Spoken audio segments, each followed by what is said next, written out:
أعوذ بالله من الشيطان الرجيم. بسم الله الرحمن الرحيم.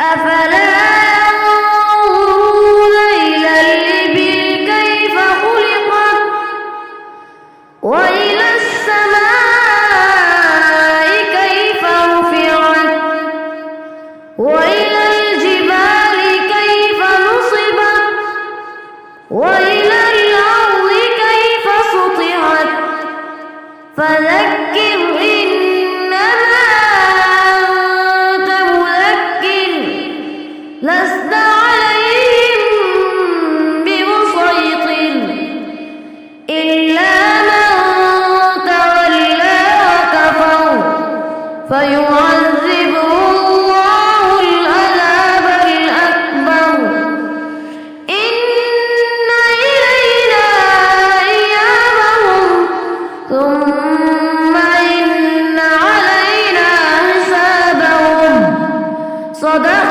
الله العظيم. Thanks for watching. Don't forget to like, comment, share and subscribe to Al Wahid channel.